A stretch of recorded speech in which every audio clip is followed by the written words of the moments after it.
league is funny just because confidence is everything, opportunity is everything, and what you do when you get that opportunity can dictate, your future. Um, and it's also about patience. That's a fact. And that's sometimes hard to really go through that process, and you don't ever want to hear it when you're right in the middle of it. But I went through that my second year. Like I was getting benched in the fourth quarter. AC Law was playing. Keith Smart was our coach, and like honestly, I learned a lot, but it was a tough pill to swallow. But it also motivated me and drove me. And then when I did get that opportunity to be like, I am that guy that can compete at the highest level in this league, can close out games, can be a dude you can trust in those moments and all that type of stuff. Yeah, AC is definitely the name that kind of embodies that moment for good or for worse. And that's part of like the process, like you said, it's not disrespecting him. It's just like that dude that was in front of you in terms of your opportunity. And to his credit, he was a great vet in terms of he was helping me throughout that process, but he knew like I was kind of in my place. So it was kind of like it was only a matter of time. A little bit of sweet. Only a matter of time. And by the way, he answered that probably as nice as he could for y'all. And Steph, so it's, it's fine. But so you go through it. Also, Smarty, I'm going to let you live, and I'm not going to hit you with the David Kahn line for not playing Steph. I'm going to let you live because we got love for you, Smarty. With your shoe on the bar, big fella. A lot of love for you. So we're going to let you live, and we won't hit you with that one. And so you then go through that, and that's your first couple years. You also dealt with quite a few ankle injuries. Walk me through that process and how I remember when I first got here. That was the narrative. Like the narrative was the ankles. Does the Warriors offer you an extension? Do they not? I remember my first time ever meeting you was you're on the court and the entire front office staff, the entire ownership group, everybody's sitting there watching you do an individual workout as if he was about to get drafted in a couple of days. I couldn't believe it. But they're literally debating on this workout whether they're going to give you an extension. Now, walk me through that process of going through the ankle injuries, having to bounce back from that, not knowing what's next, if they're going to re-sign you, if not. Just walk me through that process. I was never played with injuries my entire basketball career, from middle school, high school, college. Like, I had a pretty clean track record on that front. So even my rookie year, I played 70 or 80 games in my rookie year and played like a lot of minutes, especially last 3 or 4 months, and never had real nagging injuries, especially my ankles. So when it started to happen my second year, like, it's frustrating because, obviously you're in pain, you're rehab, you're in and out the lineup, and then it just kept happening. And then it just kept happening. Then it was like, oh, I don't even have to step on nobody's foot or I could just be changing direction on the court, running in transition, that joint a flip. So it was scary because I didn't have any control over the situation. It was like, no matter how much I prepared my body for, like, how I knew how to prepare my body at the time, nothing was working. But I also knew like I was getting better on the court when I had the opportunity to play, and all I wanted to do was give myself a chance to like prove myself. And you have to be available and healthy to be able to do that. So that lasted for 2 years, like off and on. I had 2 surgeries, extensive rehabs, missed like 30 games during my third year, the lockout year. And to your point, like your future's kind of hanging in the balance of your health because you got surgeries on your resume. Nobody like that. You got chronic like injuries that aren't really freak accidents. It's like I could be just doing normal basketball moves and my ankle would flip. Then you got the mental exhaustion of like just going through that process over and over and over again. So thankfully, I think I was so just focused on getting healthy. I didn't really put too much pressure on myself on like what the implications of the injuries really could mean in the long term, which I think helped me to stay motivated in the rehab. Because, like anytime you go through rehab, the mind, or the body responds to the mind. If you can't stay positive and you can't stay motivated and you start to get in your feelings and all that, like it's a lonely, miserable feeling. And thankfully, like I was either young, naive, or whatever, I just couldn't stay out of. I didn't have anything else to worry about, but just get healthy and let everything kind of take care of itself.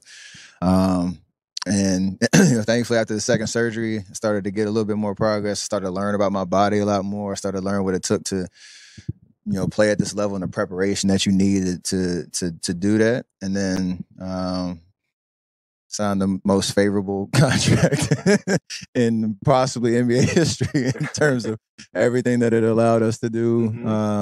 Those next 4 years. So it was a blessing and a in disguise, if you will, that I'm forever, I guess, grateful and thankful for. Well, before we talk about the contract, because that's definitely something that I would love to talk about. Yeah. Rumor has it, I'm not sure if you've ever confirmed this or if anyone ever's confirmed it, but rumor has it that we trade the Warriors. I can't say we because I was not here yet, but the Warriors trade for Andrew Bogut, and they trade Monte Ellis to the Milwaukee Bucks. Andrew Bogut comes back.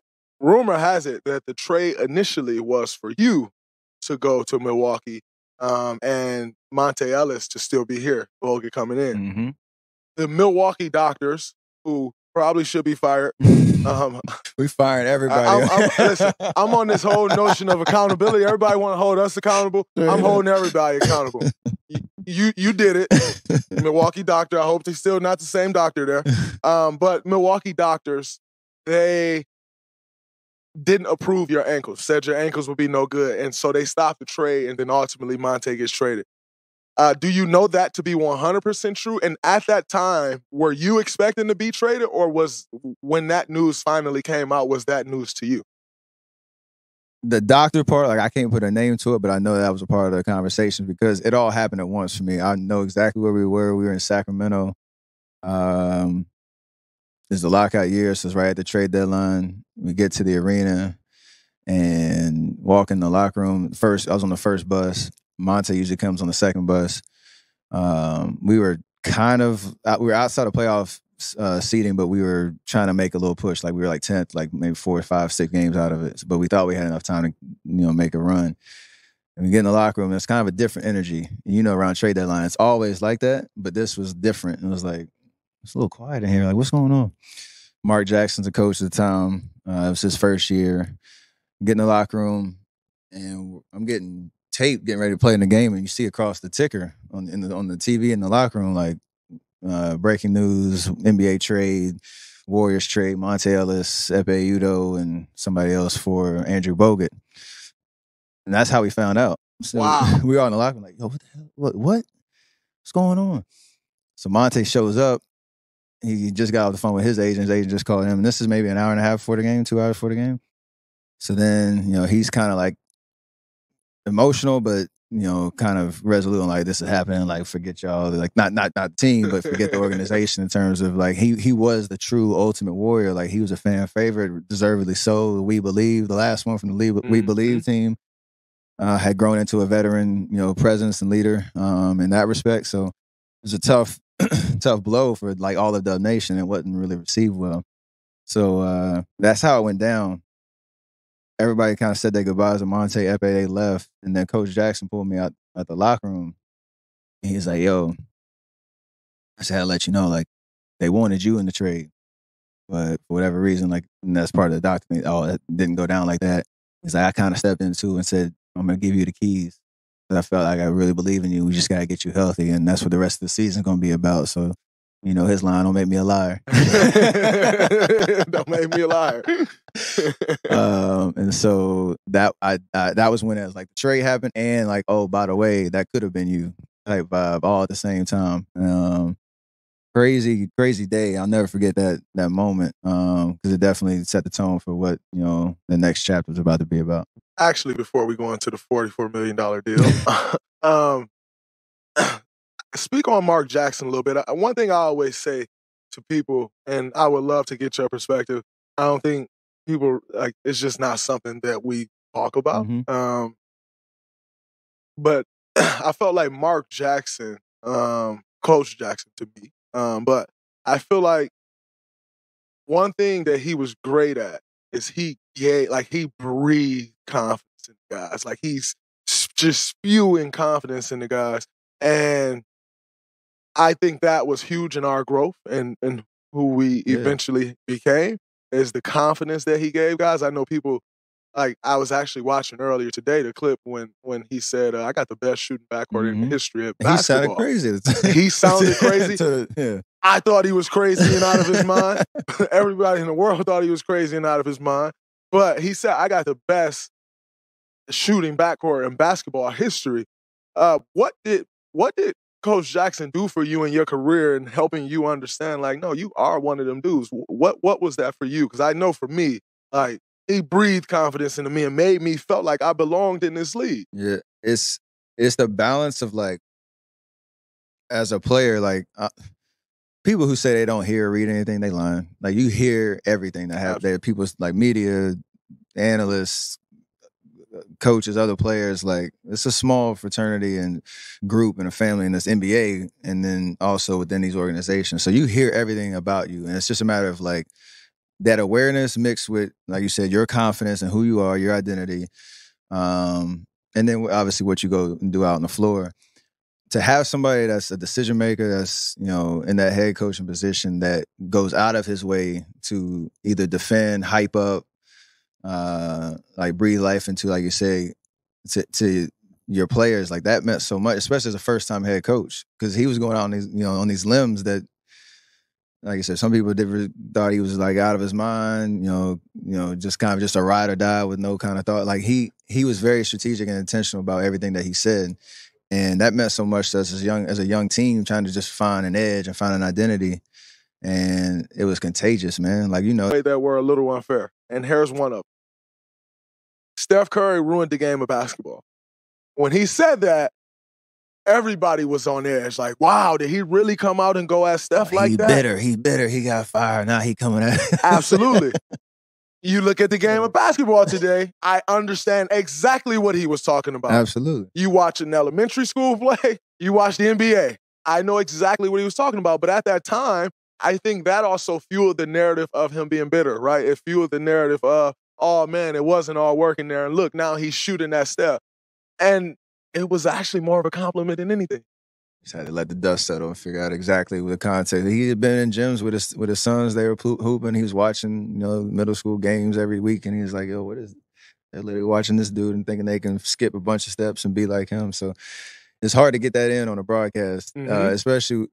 That was one of the worst things that next year when he got after he got let go and Coach Kerr's in, we're on a run. Back to the $44 million deal. You signed the 444, and I think what most people don't understand is at that time that was the going rate. You signed that deal, Ty Lawson signed that deal, and give or take $4 million each way. DeMar DeRozan signed the same deal. Drew Holiday signed the same deal. I think I said Ty Lawson already. Brandon Jennings signed the same. Like everyone was kind of signing that same deal. Now, a year later, it was the worst deal in pro sports history. 1 year later was the absolute worst deal in professional sports. On your behalf, on the Warriors' behalf, the best deal. Yeah, but absolutely. How did you go through that knowing you're making $11 million a year? You should be making $25 million a year. But in the same token, if you don't sign the $44 million deal, the Warriors have to decide on whether they're going to keep me or Clay. The Warriors are never able to sign Andre. And then in hindsight, fast forward a couple more years later, also not able to sign KD as well. So how were you able to go through that and see the bigger picture and know I'm going to ultimately make my money? But right now, I mean, there was a time where I think, there was a time where I was making more money than you like you were the 5th or 6th highest paid player on our team.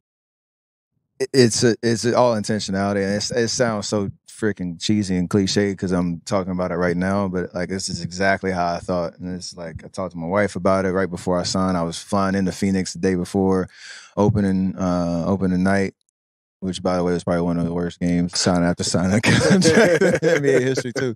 We were on the road to open up in Phoenix, and at the time Larry Riley, Bob was there. My agent, and they're like, we're trying to figure out coming to a deal. And like, it was that one thing I had to just tell myself, like, one, let's keep perspective here. Like $44 million over 4 years, more money than my pops ever made in the league. Cause I've been around the league for 16 years, watching my dad play. Like I know how far the league has grown from when he played. And like, that's good money. Support my family. I got a lot of security. I just want to be healthy. Like, let's just focus on that. Not what you leaving on the table, what you could have made, and then don't count anybody else's money. Like at the end of the day, when you sign, like that's your decision. You're gonna rock with it. You hopefully have a lot more years to play this game. And I tried to set that foundation for my mindset right then and there, and never negotiate with myself afterwards. Never like second guess. Never come back to that moment like, oh, I shoulda, coulda, woulda, because that's not how life works. So I had to be really. Did signing a $44 million deal, which, like you said, is a lot of money, but then ultimately you realize, like, I'm not even making half what I should. Did that play any role into you ultimately leaving Nike and saying, I'm going to go sign with Under Armour? That is a great question. And yes, that is actually a fantastic. Nobody's ever really put that two and two together. It was an opportunity to, I guess there's always that theme in the league when somebody's coming up with a contract extension or free agency or whatever, like, do you bet on yourself? Like, what does that, do you bet on yourself? What does that mean, right? Everybody's, like a Nerlens Noel type situation. You know, you have somebody like DeAndre Ayton right now. You got guys that had good money on the table. Mm-hmm. How it works out, we'll see, right? With that piece, like knowing I had 4 years on the court and got to survey the free agency situation to just see where I was at on that side of and that part of my career, like building something from scratch, taking a chance to put my fingerprint on a brand from the ground up and have a company that was going to kind of invest behind me. That was a huge opportunity, and it was kind of going against the grain a little bit in terms of at that time the stable that Nike had, and everybody can talk about how they do it the best and this and that. That's matter of opinion, but the fact that I got to go and get in the signature shoe game, build a brand, be able to inspire and storytell around things that are important to me, like. We're now 9 years removed from that. Yeah. And I got this freaking logo on my hat, and we have hopefully something that will continue to be part of the legacy for years and years and years and years to come. That was me betting on myself. And it was it's been a fun process from day one. And I don't know if I would have made that decision had things gone differently with the contracts, though. And speaking of decisions that you've made, you win unanimous MVP, which hadn't been done in the history. Mm-hmm. You then take that unanimous and you spin off and you start an entire couple different sectors of business that you go into under the name Unanimous. One is your production company. Another is you started a fund. Talk to me about building that production company, because it's actually a phase that I'm in right now in my life, and just not necessarily building a production company, but the podcast, TNT deal, throwing bones, sessions, and moving into that direction. How has that been for you? Because the time that it takes doing all of this stuff, brothers, y'all ain't warned me about this. All the time that it takes in building this, but how has that gone? Y'all signed the first look deal with Sony. How has that gone on that side for you, the things that you've learned and how that transitioned into that side of the business?